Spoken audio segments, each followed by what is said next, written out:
welcome back to Comic Book Issues. I'm your host, Brian Heinz, the Last Angry Geek. And it's time for the June 2018 pull list.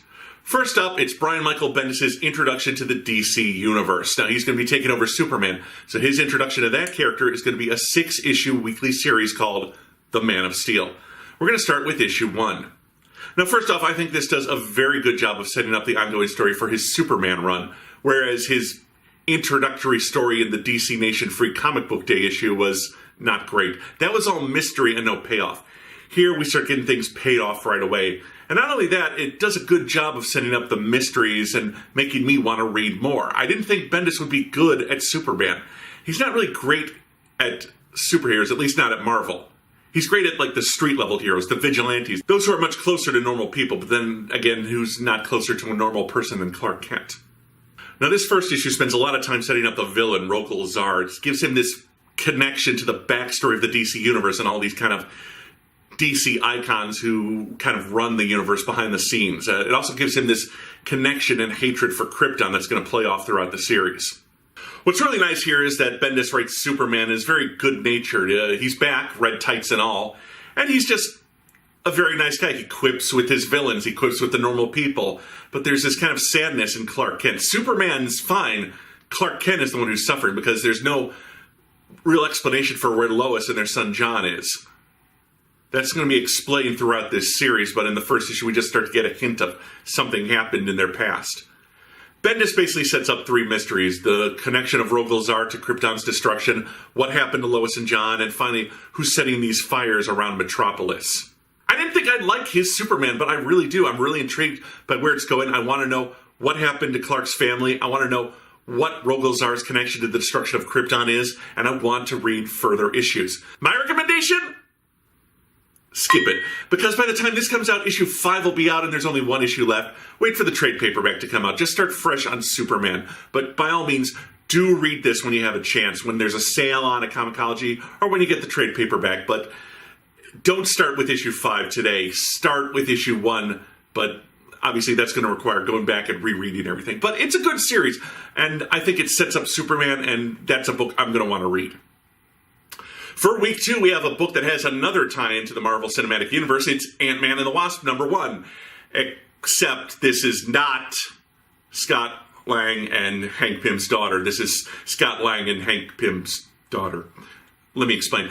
This is Nadia Van Dyne, who is the stepdaughter of Janet Van Dyne and the daughter of Hank Pym and his first wife. Since Hank is dead, Nadia got adopted by Janet and had a great series called The Unstoppable Wasp. And the great news is Marvel actually listened to all the people buying trade paperbacks for once, so they're bringing back Unstoppable Wasp. That's going to restart at the end of this miniseries. Now, I'm a big fan of both characters, from Unstoppable Wasp and from Nick Spencer's Ant-Man run. So I'm going to love this book, right? No. Unfortunately, Mark Waid, who created Nadia in Avengers, he's writing a humor book, and while he's amusing, he never quite manages funny. The art here is nice, and it's essentially a road trip story. Ant-Man left Earth and joined the Guardians of the Galaxy for a while. I didn't know either.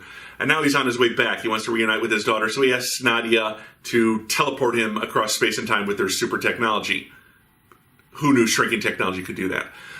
She goes to get him, and it gets screwed up, and they get sucked into the microverse, so now this is an adventure of them getting back home. And it's okay. The first issue is supposed to always win you over, and nothing here made me want to read much more. My recommendation, unless you're a huge fan of both these characters, I'd skip it.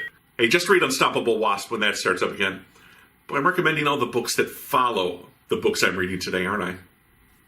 Week 3 is Plastic Man, a character I remember from a very bad cartoon show and who was not a part of the DC Universe proper until Grant Morrison insisted on bringing him into the Justice League back in the 90s. Now, I really like this book. I thought it was an origin story to start with. You start with Eel O'Brien getting beat up by some hoods, but it's not an origin story. He's already Plastic Man, although we do get the origin a little later on in the book. It's got great art, and the great thing is that Gail Simone, who's writing this book, can do funny, unlike Mark Waid in Ant-Man and the Wasp. It's a really deft mix of humor and violence. There's just really some extreme violence, but of course he can't hurt Plastic Man. He's just pretending. So you've got the violence, but then it just is completely inconsequential, and you've got the great humor.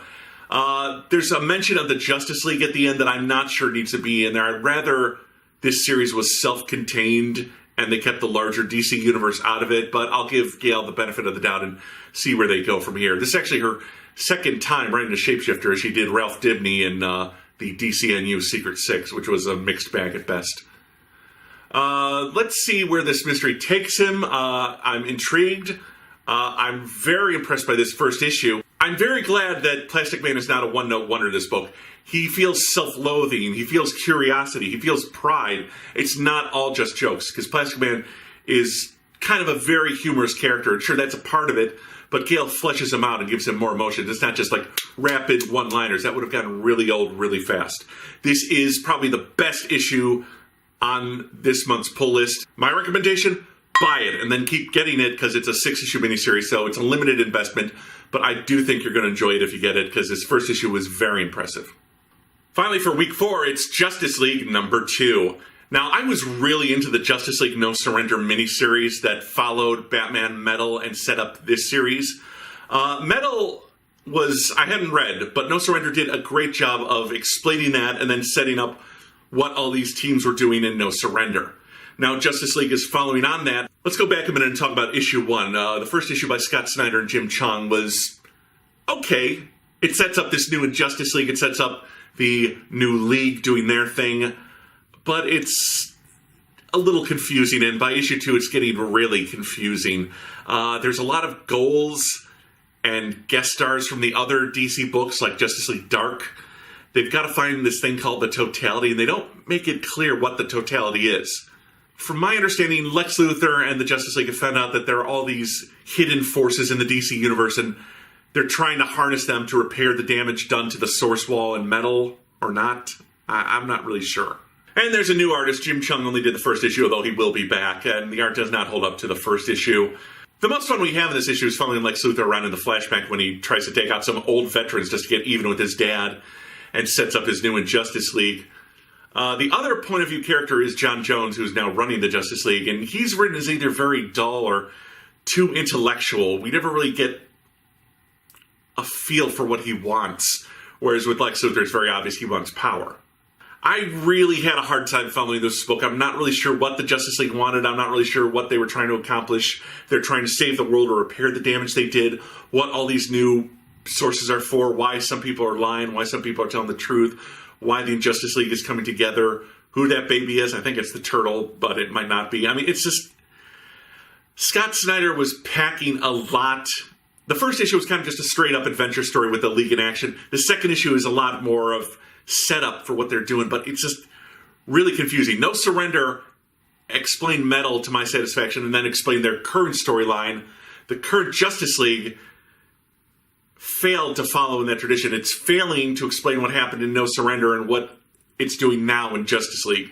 Plus, it seems to be tying in to Teen Titans, to Justice League Dark. I mean, there's a lot going on, and I'm just not following it. My recommendation, skip it. Or if you want, wait for the trade paperback when you can read this all in one long go, and maybe then it'll make sense. But right now, feel like I'm in the dark feeling my way around. I'm not really sure what's happening. I'll see you back in July for the next edition of the pull list. Until then, this is Comic Book Issues, and I'm your host, Brian Heinz, the Last Angry Geek.